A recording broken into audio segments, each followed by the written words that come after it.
There's so many different ways to win. Hmm. And if you stay silent, then other people who are like you stay silent.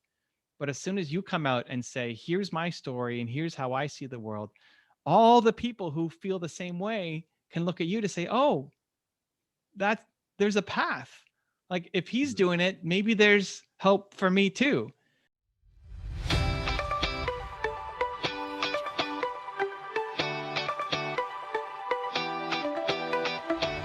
So I think a lot of people, when they're starting out, correct me if I'm wrong, or maybe comment on this if you have something to say. When they're starting out, they feel rushed to succeed, to sell a lot, to help a lot, to get so many followers and stuff like that in a short amount of time. As we know, it takes a whole lot of work, a whole lot of time, and perseverance to be able to build up a following and a service and actually sell it. So, yeah, do you have anything, suggestions for that, for people to uh, persevere and build up their following or anything like Yeah. that? Yeah. So a couple of things. One, remember why you're doing this. Are you doing it just to have 1,000 subscribers or 10,000 followers? Or like, that's not the reason why you're doing this, because you want to help people. And, in Matt's case, he wants to help people who feel like they don't belong or might have a learning disability. And you can learn and unlock from your own house just by picking up books. So Yeah. tying back into the purpose again can give you the motivation to keep going. Two, look at other people's journeys.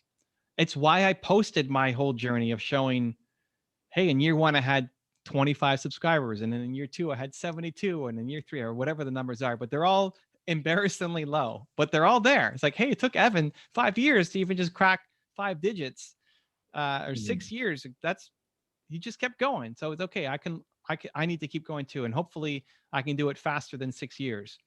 And then three, I would again focus on who is watching. The fact that you had 18 people give you a thumbs up or a heart or a like, those are 18 real people. And maybe for them, and I'm sure you've already heard stories from your community. I get it all the time too, of people messaging me. It's like that. I watched a video of yours 4 years ago, and I was having breast cancer surgery, and your videos were the only thing, like this real story. A woman said, she would put on my videos every day. And whenever she was in a really rough spot or felt like giving up, or it's like, it's not working out, her mom would pull out the iPad and say, what's that guy's name again? What's that guy's name again? Mhm. Evan Mhm. Carmichael. Okay. Play his videos. And that would get her through the pain in the hospital. I mean, Mhm. but I didn't even know that happened, right? Like she's telling me 4 years later. We just assume that people are not engaged and are not paying attention because there aren't that many likes coming through on our posts. But if 28 people liked your post, maybe for five of them, that's a life-changing message that just hit them at the right time, that then starts them on some crazy adventure in the journey. And they may never tell you about it. Mhm. So don't just assume that nobody's watching and everything you're doing is garbage. Assume that, hey, this touched somebody's life and I need to keep going. Mhm. Mhm. Mhm. Amazing stuff, man. Yeah, very inspirational. Good, good. Well, is there anything else that you would like to add for this episode together? I mean, you've added a Yeah, I whole mean, lot of value to the BookMattic community just by being here, um, and I'm hoping that people are able to listen to this and share this episode and be inspired by this to continue to persevere. So yeah, is there anything else that you would like to add? just that there's a lot of different ways to win. People will look at my comfort in front of the camera. Took a long time to get used to. Talk about perseverance. I've done over 10,000 videos now, for YouTube, which Mm. is a just crazy number over 12 years. And it took a long time to get comfortable. I was a guy who I couldn't film with my sister in the room. In the early days, I had to have my sister come in, set up the camera, focus me, press record, and then leave because I couldn't film with my sister in the room. And so I Mhm. think there's a tendency to look at the people who are doing really well, and you see how comfortable they seem to be and how just extroverted and the star of the show. And then you might look in the mirror and say, well, I'm not like that person, so I guess I can't win on social media, and I can't have a voice. And what I found is I struggle with this a lot as an introvert, in that, you know what, introverts still want to serve, right? Like we still want to help. We still want to feel like the work we do is important and meaningful to somebody. We just don't need the spotlight to be on us all the time. Mhm. And that took me years to kind of figure out and unravel because I really struggled with it. Like, well, I guess I can't be successful because I don't look like these people. I don't have their personality or character traits. But no, I want to serve and help. So I have to keep going. And so recognize there's a lot of ways to win. If you're looking at other people in the book community, some people might be very aggressive and salesy, and some people might be very uh, bubbly in personality. There's so many different ways to win. And Mhm. if you stay silent, then other people who are like you stay silent.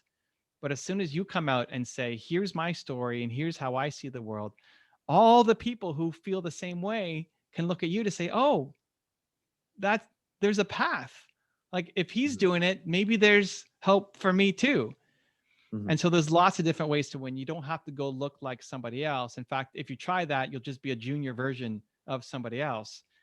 It's figuring out inside your story, having the courage to share it gives permission for other people to feel like they're normal as well, and somebody else understands them too.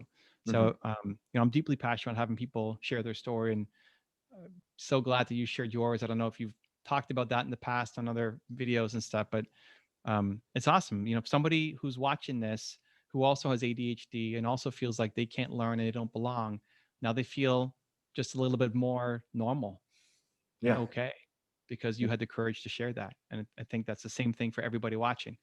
When you develop the courage to share your story, it's not just about you, it's allowing permission for other people to feel like they belong and they're normal too. Mhm. Yeah. All right, Evan. Amazing. Cool, man. You got a lot Great. of energy for 3 a.m. I don't know. I would be on the floor. So thank you for waking up super early and making this happen. And you've got a wonderful community, and appreciate you having me on the show.